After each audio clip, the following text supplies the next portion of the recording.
tanong ko, do you want to get job done with full transparency? Or do you want to play to the gallery, magpabango, and then not get the job done?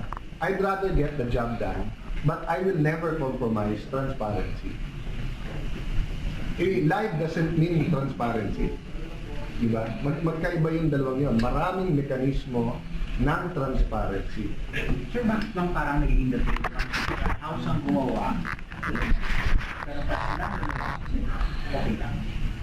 Because the House has been the whipping boy, because usually ang pakialam lang ng kongresista ay yung distrito niya. So kung may skandalo ng isa, skandalo ng lahat, 300 kami.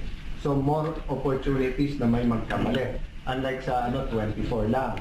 Tapos we can talk to our constituents directly, meaning sa mga barangay, sa mga birthday party, sa mga flag ceremony, but sila, sa laki ng Pilipinas, kailangan nila ng media.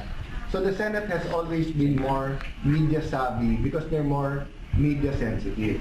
But we're changing that sa 18th Congress because of very simple things. You cannot say good governance without starting with yourself. Secondly, pagka mas mabango ang institusyon, mas trusted ng tao, you can also do more. And we want to do more.